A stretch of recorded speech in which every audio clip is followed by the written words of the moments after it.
Shalom, salam sejahtera bagi kita semua. Assalamualaikum warahmatullahi wabarakatuh. Jumpa lagi dengan saya, Ruben Tuhumena.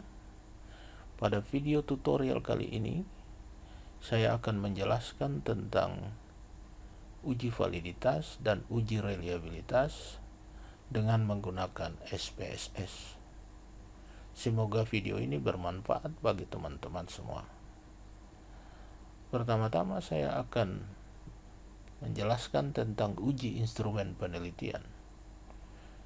Uji instrumen penelitian dimaksudkan untuk memastikan bahwa instrumen penelitian yang digunakan dalam penelitian memiliki kualitas yang baik dari segi ketepatan atau akurasi maupun dari segi konsistensi.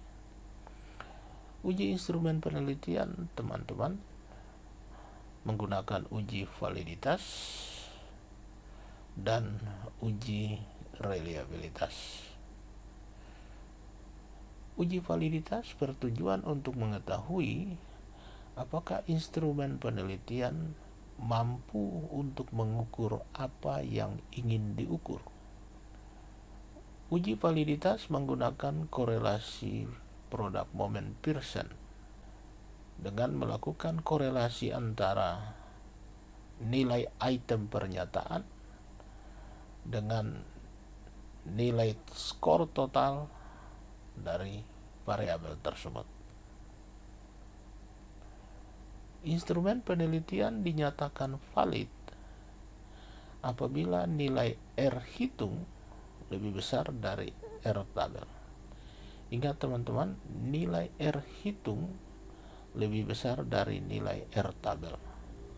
Atau jika nilai signifikansinya lebih kecil dari 0,05, maka item pernyataan maupun instrumen penelitian dinyatakan valid. Selanjutnya, uji reliabilitas.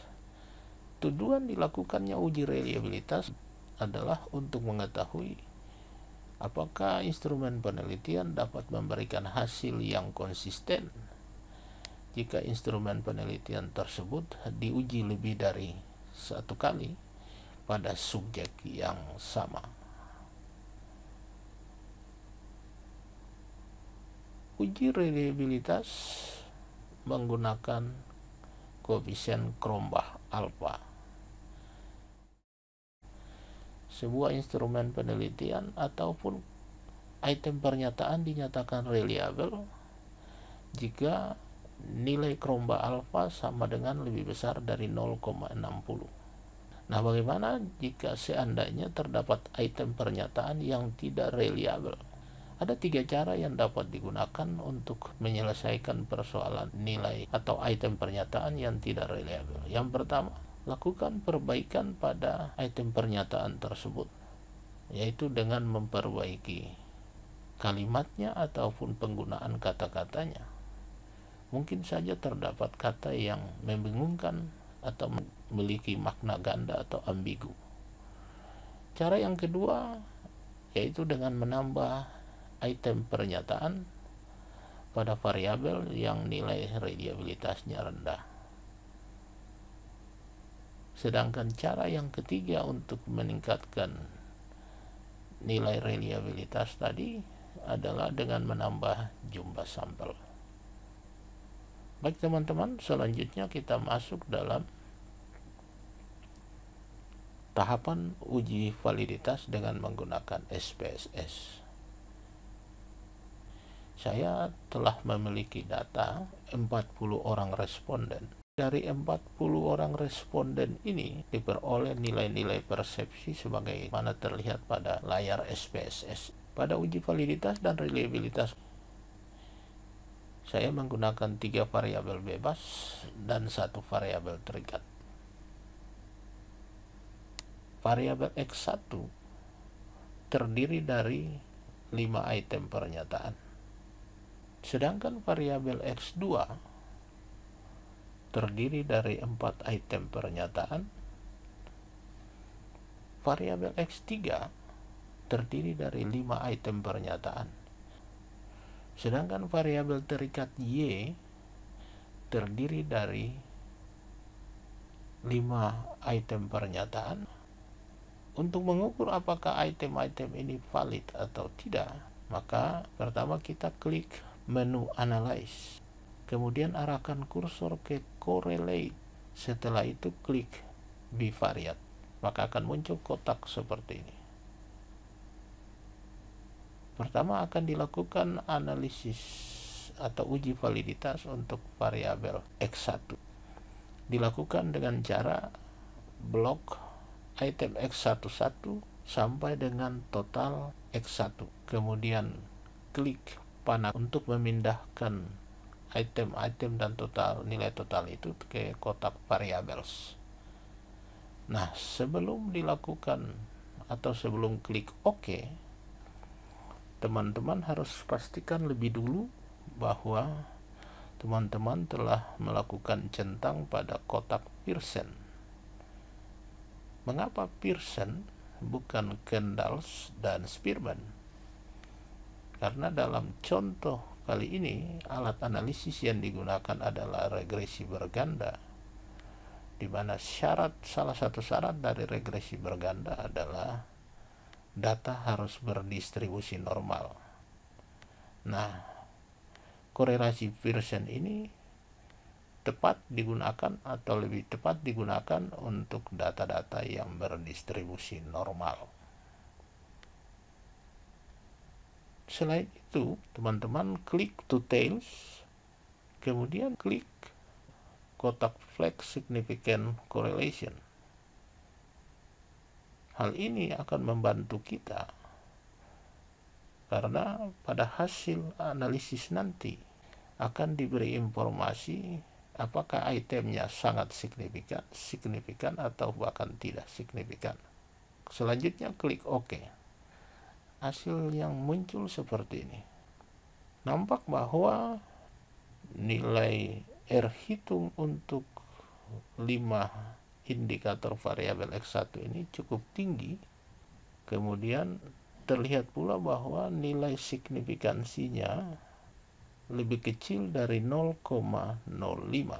Hal ini mengindikasikan bahwa item-item dari variabel X1 ini valid. Namun sebelum sampai pada keputusan tersebut, perlu kita bandingkan nilai-nilai R hitung ini dengan nilai R tabel. Saya telah memiliki tabel R yang saya dapatkan dari internet, yang nampak seperti ini. Pada tabel R ini ada derajat bebas dan juga ada tingkat signifikansi.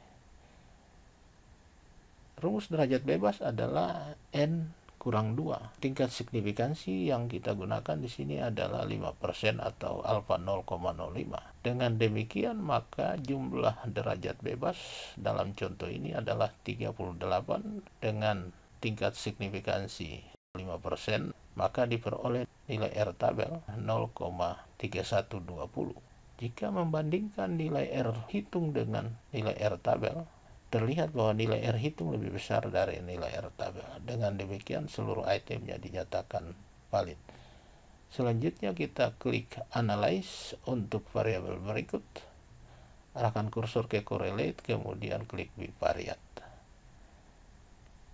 Setelah muncul kotak Bivariate Correlation, maka terlebih dahulu dikeluarkan X11 sampai total dari kotak variables. Kemudian kita blok variabel yang akan dihitung selanjutnya X21 sampai total X2. Kemudian klik tanda panah. Selanjutnya klik OK. Nah, hasil yang diperoleh nampak seperti ini. Nilai-nilai signifikansi dari variabel X2 ini semuanya lebih kecil dari 0,05. Nilai R hitungnya lebih besar dari nilai R tabel, sehingga dapat disimpulkan bahwa keseluruhan item pernyataan variabel X2 adalah valid. Selanjutnya kita menghitung variabel X3. Klik menu Analyze, arahkan kursor ke correlate, lalu klik bivariate. Kemudian kita keluarkan dulu item yang telah dihitung, lalu masukkan item dan nilai total yang akan dihitung, dalam hal ini X3. Kemudian klik tanda panah, lalu klik OK. Nah, diperoleh hasil seperti ini. Terlihat bahwa nilai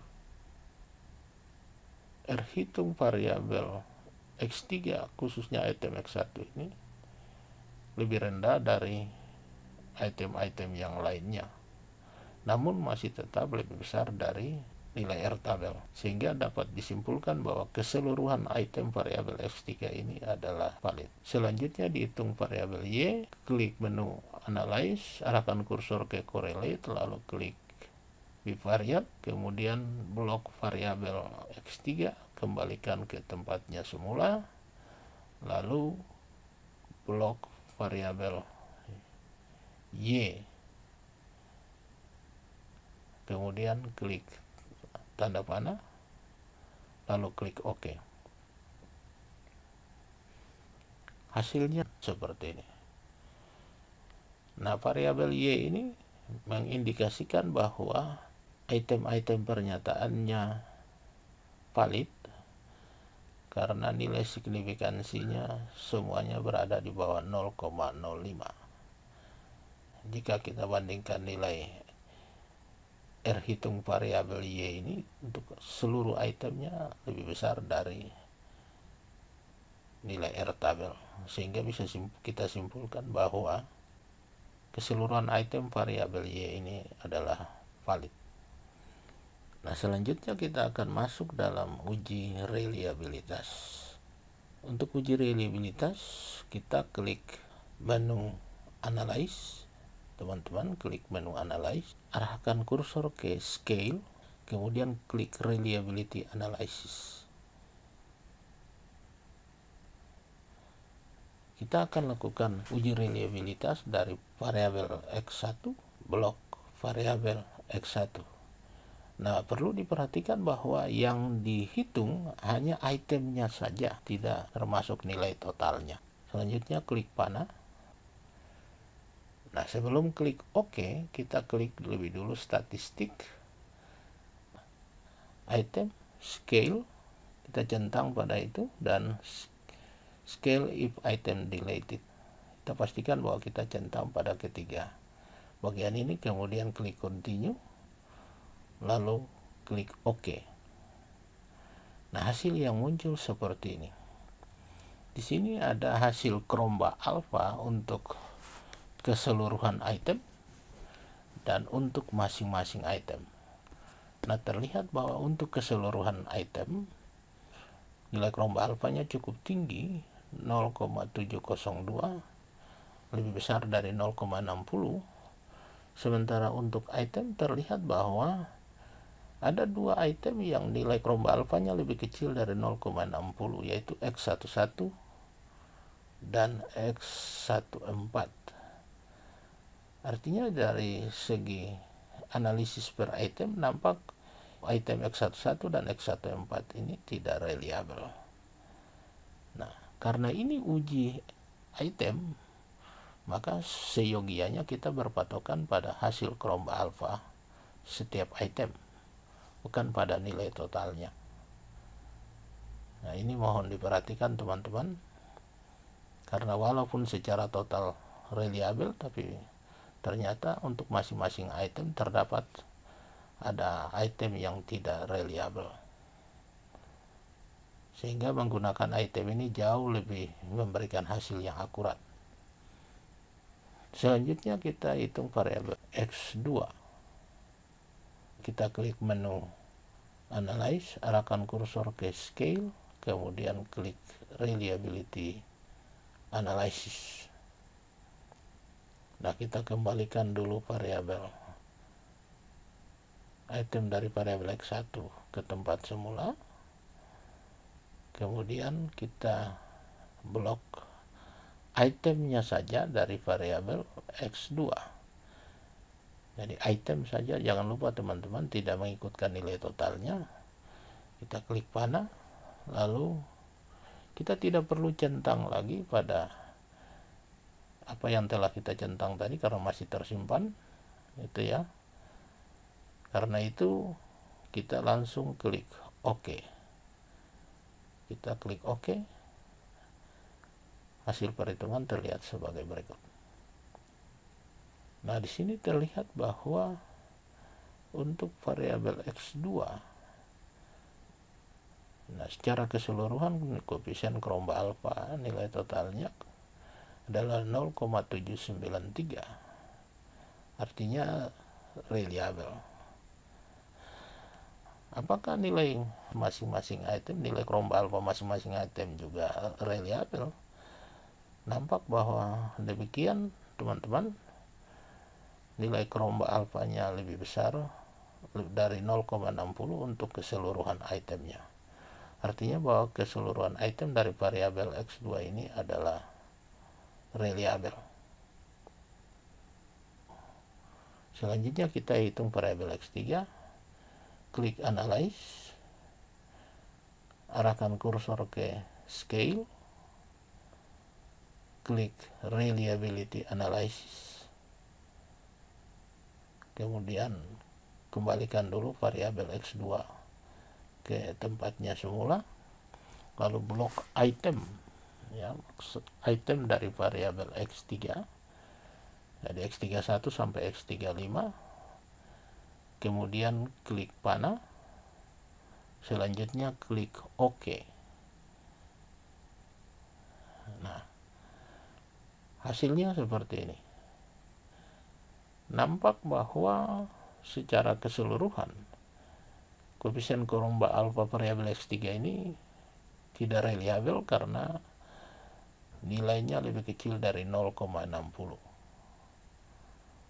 Jadi secara totalnya tidak reliable. Nah, secara item terlihat juga bahwa keseluruhan itemnya tidak reliable. Semuanya lebih kecil dari 0,60. Dengan demikian bisa disimpulkan bahwa seluruh item variabel X3 ini tidak reliable. Oleh sebab itu, maka untuk meningkatkan nilai-nilai tersebut perlu dilakukan perbaikan pada pernyataannya, kemudian menambah item pernyataan, serta menambah jumlah sampel. Jika hal itu dilakukan, maka nilai Kromba alfa atau nilai reliabilitasnya akan menjadi lebih baik. Teman-teman bisa mencoba. Selanjutnya variabel Y, klik Scale, klik Analyze, maksud saya arahkan ke Scale, lalu klik Reliability Analysis.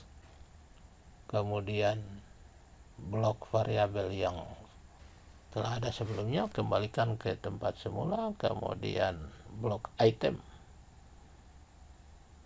dari variabel Y. Ingat teman-teman, itemnya tidak mengikut sertakan nilai total. Kemudian klik OK. Nah, hasilnya seperti ini. Koefisien Kromba alfa untuk keseluruhan item lebih besar dari 0,60, yaitu 0,7 sekian. Kemudian jika kita memperhatikan nilai Kromba alfa masing-masing item variabel Y, terlihat juga bahwa keseluruhan item variabel Y ini memiliki nilai Kromba alfa lebih besar dari 0,60, sehingga dapat ditarik kesimpulan bahwa item-item dari variabel Y ini, Y1, Y2, Y3, Y4, Y5 ini adalah reliable. Jadi keseluruhan item ini reliable. Demikian teman-teman video tutorial saya kali ini. Mudah-mudahan video ini bisa bermanfaat bagi teman-teman semua, terutama teman-teman yang sedang menulis tugas akhir, entah itu skripsi, tesis, maupun disertasi. Jika teman-teman merasa video ini bermanfaat, silakan dibagi ke teman yang lain. Shalom, sampai jumpa di video berikutnya.